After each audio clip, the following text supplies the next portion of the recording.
وہ ایک صاحب ہم سے کہنے لگے کہ جی آپ کے یہاں شرک بہت ہوتا ہے، آپ شیعہ مولوی ہیں، اپنے لوگوں کو سمجھائیے آپ کے یہاں شرک بہت ہوتا ہے۔ میں کہا جی کیا ہوتا ہے ہمارے یہاں؟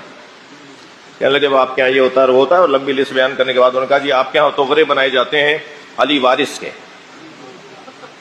علی وارث بڑا بڑا لکھ کر آپ کے ہاں آفسوں میں، اداروں میں، گاڑیوں پر وہ لکھ دیا جاتا ہے، تو یہ شرک ہے۔ میں نے کہا جی آپ نے قرآن پڑھا ہے؟ کہنے لگے میں حافظ قرآن ہوں۔ تو میں نے کہا پھر تو آپ میری مدد فرمائیں، سورہ انبیاء کی 105ویں آیت سنائیں۔ اور آپ یقین جانیے انہوں نے یہی آیت صحیح سنا دی۔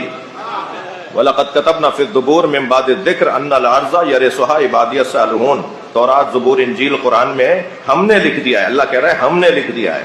اللہ کے لکھے ہوئے کو بندے مٹا نہیں سکتے۔ ہم نے لکھ دیا ہے کہ زمین کے وارث ہمارے نیک اور صالح بندے ہیں اور رہیں گے۔ تو جب انہوں نے آیت پڑھی تو میں نے کہا آپ بتائیے وہ نیک اور صالح بندے کون ہیں؟ جنہیں اللہ نے وارث زمین بنایا ہے۔ تو خاموش ہو گئے۔ میں نے کہا آپ ایک علی وارث کو نہیں سمجھ رہے تھے، ہم 14 کو وارث مانتے ہیں۔